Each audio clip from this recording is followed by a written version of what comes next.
Assalamualaikum warahmatullahi wabarakatuh. Selamat datang di channel Safety Training Video. Kali ini kita membahas tentang judul Kaidah Penerapan Kesehatan dan Keselamatan di Tempat Kerja. Geografi.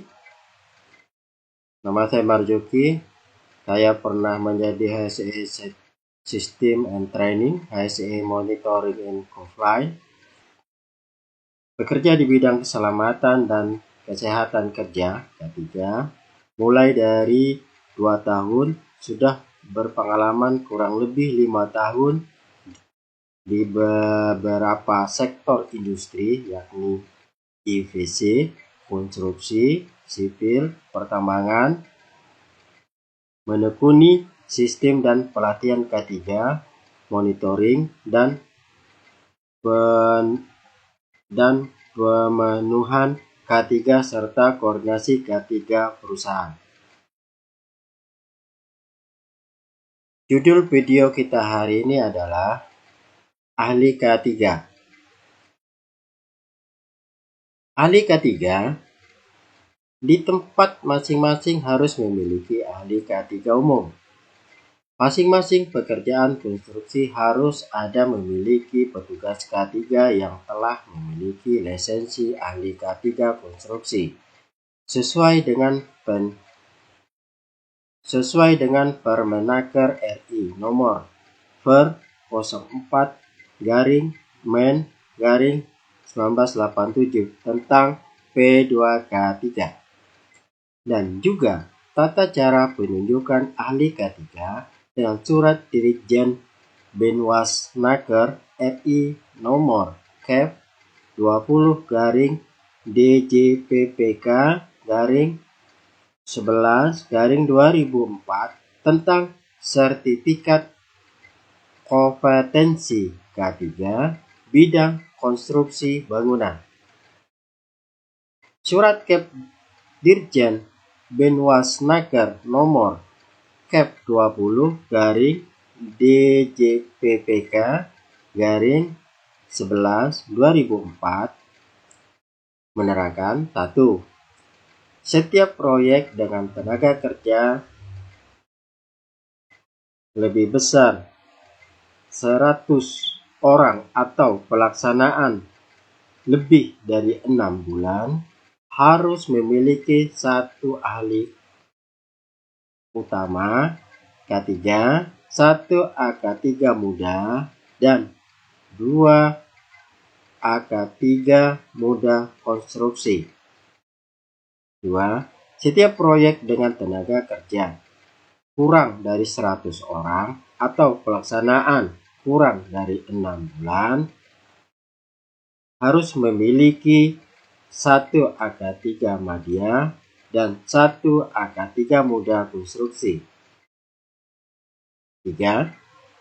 Setiap proyek dengan tenaga kerja kurang dari 25 orang atau pelaksanaan kurang dari 3 bulan harus memiliki 1 orang AK3 muda konstruksi. Ahli K3 1. Harus memiliki pengetahuan, keahlian, dan lisensi AK3. 2. Harus memiliki kepekaan terhadap potensi bahaya. Berkemampuan untuk memecahkan masalah dan mengambil keputusan. Harus mampu memberikan pelatihan K3. Memiliki kemampuan jiwa untuk memimpin. Harus mengerti dan mampu menghentikan pekerjaan yang berbahaya. Nah, ini ahli K3. Yang pertama harus memiliki pengetahuan. Ini termasuk setiap kita orang AK3 haruslah memiliki kemampuan. Pertama, dikatakan yang paling rendah sekali harus mampu briefing setiap pekerja. Harus ada ilmunya. Jadi jangan sampai kita menjadi AK3 tapi grogi untuk berbicara di depan para pekerja. Jadi persiapkan diri yang matang untuk bisa berbicara di tempat kerja. Kita lanjut.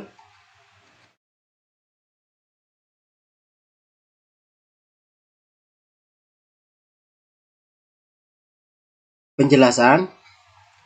Seorang petugas K3 harus memiliki sertifikat ahli K3 konstruksi yang masih berlaku. Nah, kalau kita memang di negara kita, kalau kita masih baru, fresh, kita mengambil sertifikat AK3 baik AK3 umum, AK3 lainnya. Kalau kita belum bekerja, itu lisensinya nggak bisa diurus. Kita hanya mendapat sertifikat ketiganya.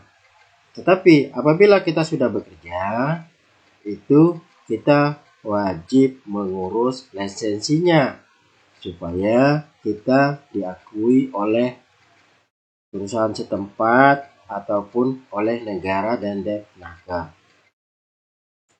2.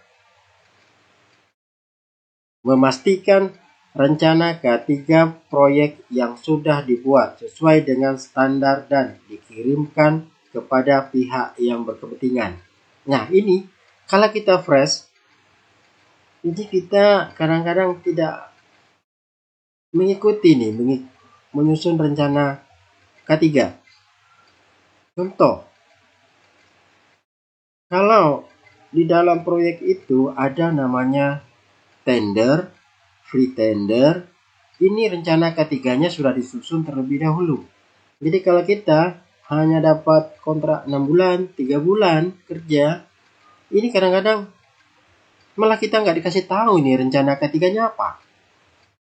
Nah, kalau teman-teman nanti yang baru, fresh, kalau dapat kerja, kontrak 3 bulan, apalagi perusahaannya kontraktornya kecil, kadang kerjanya 2 bulan, 3 bulan, tapi mereka diharuskan ada K3-nya, minimal K3 umum. Nah, itu diminta dokumen-dokumennya supaya tidak tiba di lokasi proyek tidak bingung. Kadang-kadang perusahaan itu kontraktor ada dari kita dari rumah, kantornya pun kita nggak tahu alamatnya di mana, di Jakarta dari mana. Kita disuruh berangkat aja dari rumah, misalnya kita ke Morowali, disuruh berangkat aja. Udah ditelepon interview, oke, udah berangkat ke Morowali. Tiba di sana, klien akan meminta dokumen-dokumen. Nah, teman-teman bingung nanti nyarinya di mana coba. Sementara di sana kadang-kadang signal susah, susah.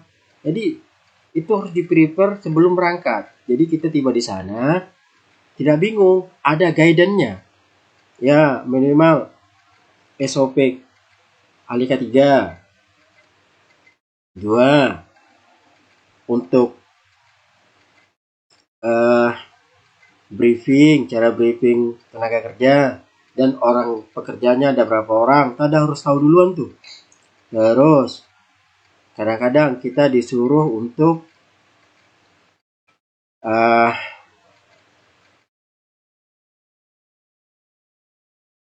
membuat metode kerja. Nah, ini metode kerja harusnya dibuat oleh supervisi perusahaan. Kalau perusahaannya kecil dan sedikit, kadang-kadang supervisornya nggak paham membuat metode kerjanya. Dia bisa kerja, tapi metode kerjanya, administrasinya nggak bisa. Nah, teman-teman yang baru dapatnya dari mana? Diminta SOP konstruksinya. Nah, di SOP konstruksi itu dijelaskan ada urutan-urutan kerjanya. Sebelum mereka tender itu biasanya diajukan SOP sama ininya, sama SOP safety-nya, termasuk ada satu lagi tuh dokumen safety juga. Jadi ada 3 mereka masukin, itu diminta semua dibawa. Jangan sampai tiba di sana kita nggak punya dokumennya. Terus lagi jangan lupa juga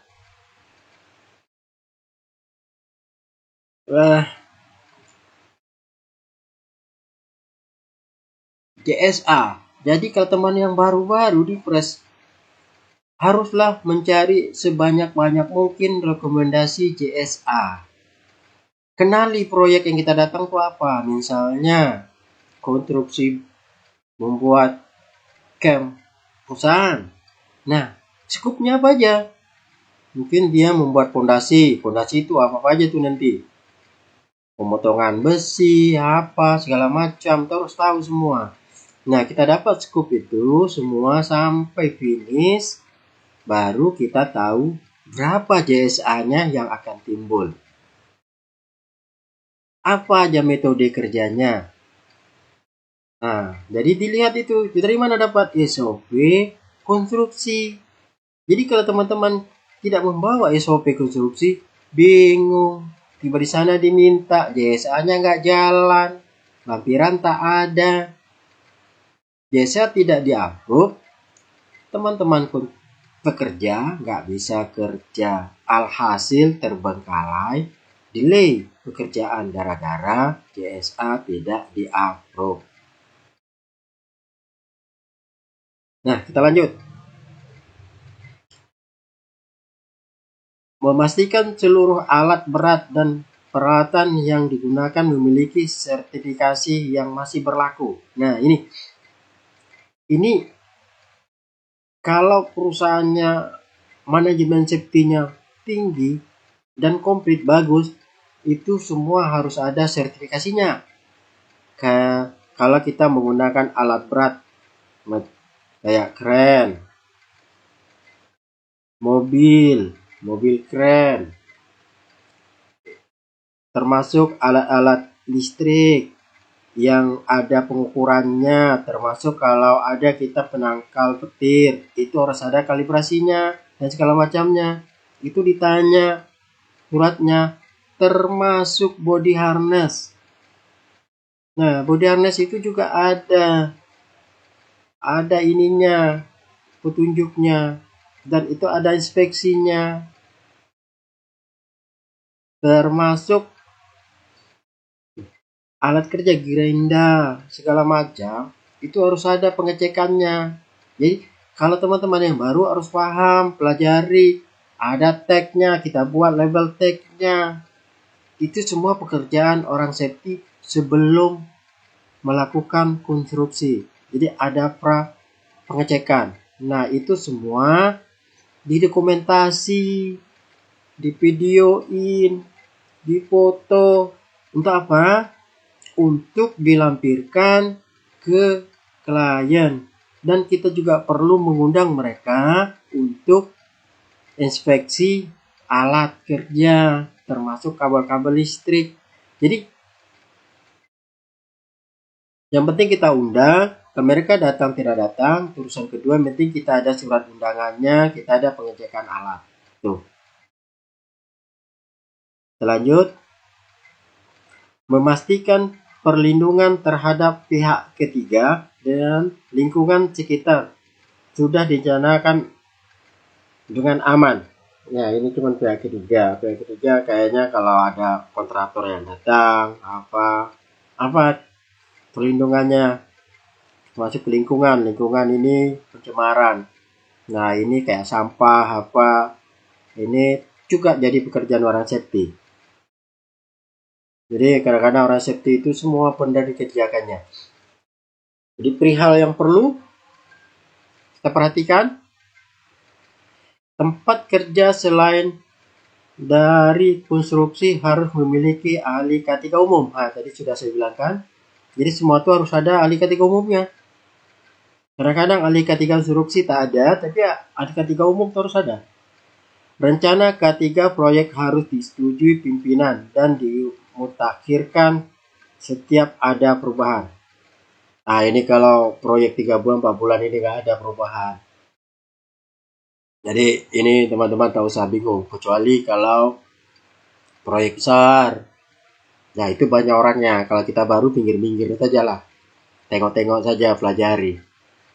Lanjut, harus dilakukan inspeksi pramobilisasi sebelum diizinkan memasuki lokasi kegiatan. Nah, ini maksudnya kendaraan. Kayak kren, mobil. Jadi itu harus ada diperiksa dulu. Dicek dulu. Kecuali kalau mobil tamu. Dan ada khusus tempat parkirnya. Jadi tamu itu diparkir, itu nggak perlu dicek. Parkir sana mereka jalan masuk ke areal konstruksi. Tetapi kalau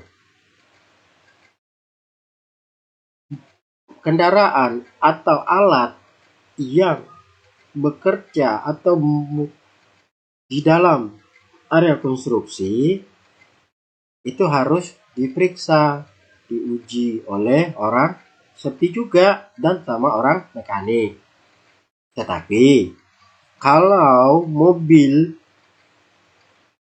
truk yang bawa barang tak apa, itu tidak pula dicek baru boleh masuk, dan itu tidak semua tempat dia boleh keliling-keliling di dalam proyek, ada khususnya dan ada tujuan, dan itu dikawal oleh petugas yang telah ditunjuk. Terus, alat harus diinspeksi oleh instansi pemerintah yang berwenang sebelum digunakan, periksa uji. Nah, ini kalau ini tuh keren, keren, termasuk chain house. Chain house itu juga ada pemeriksaan dari inspeksi pemerintah, dan banyak lagi alat-alat lain yang dicek oleh instansi pemerintah.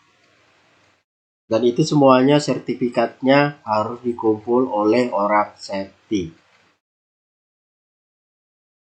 Pastikan umur alat sesuai dengan persyaratan. Nah, ini maksudnya kalau ada kadang undang-undang itu keren apa maksimum 5 tahun, dia tidak boleh lagi dipakai di area konstruksi. Ini tergantung peraturan konstruksi atau proyek perusahaan masing-masing. Kadang-kadang kerennya sudah tua juga boleh masuk. Tapi aturannya yaitu 5 tahun sudah tidak boleh dipakai lagi. Selanjut, seluruh area konstruksi harus tertutup jaring pengaman selama masa konstruksi. Dipastikan tidak ada potensi benda jatuh keluar area.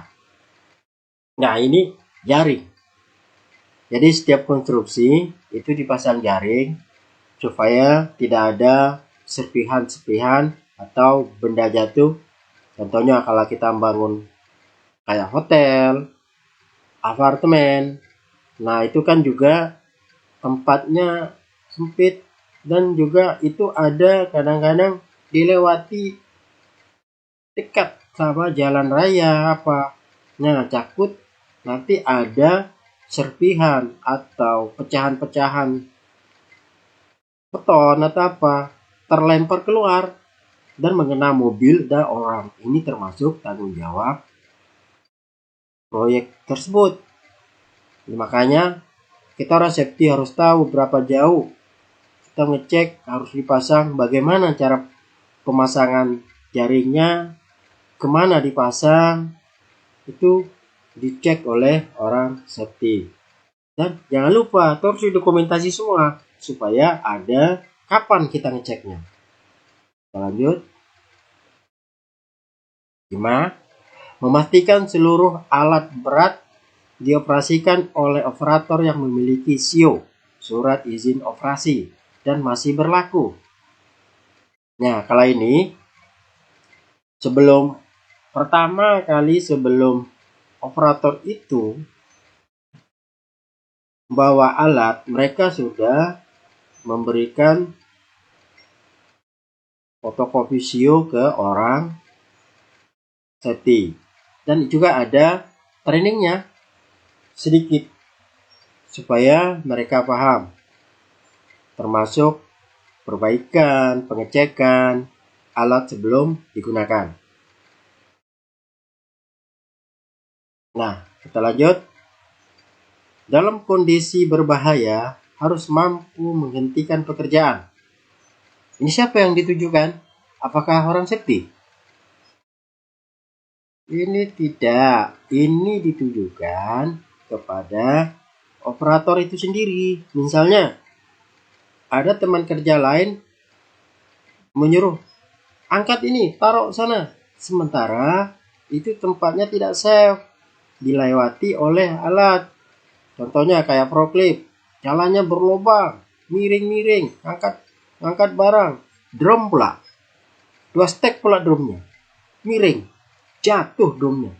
Nah, ini perlu operatornya paham. Oh, saya nggak mau lewat di sana, itu berbahaya. Itu yang dimaksud. Jangan pula resepsi suruh stop. Masih satu orang, lihat besar. Kapan dia mau datang? Saya melihat. Jadi ini termasuk kita operator, kita pekerja juga melihat bahaya orang lain. Kita lanjut. 7. Melaksanakan inspeksi alat berat dan peralatan setiap akan digunakan dan melaksanakan inspeksi rutin K3. Nah, ini operator. Jadi cek dulu sebelum menghidupkan mesin, apakah airnya ada, apa ada, semua ada, safety belt-nya bagus, apa, dan itu ada formnya yang diisi oleh operator setiap hari. Jadi jangan main ada kunci start, jadi tidak begitu caranya. Jadi harus operator yang membuat laporan rutin setiap hari. 8. Membuat laporan berkala kinerja K3 dan dilaporkan kepada pihak yang berwenang dan pihak yang berkepentingan. Nah, ini pekerjaan orang K3. Kita ada membuat laporan, ada weekly report, ada monthly report. Nah, ini apa aja isinya? Jelasnya, man hours, berapa man hours kerja setiap hari, itu harus direcord sama orang safety. Berapa orang yang bekerja, berapa orang yang sakit. Bagaimana mendapatkannya? Itu mendapatkannya dari safety talk setiap pagi. Ada absensinya, ada fotonya. Nah, dari situ mereka harus mengisi nama dan tanda tangan. Dari situ kita hitung. Dari hasil itu, daftar hadir itu kita hitung berapa orang yang datang, orang yang kerja. Nah, jangan lupa teman-teman juga, kalau orang yang baru, itu semua pekerja harus ada jabatannya.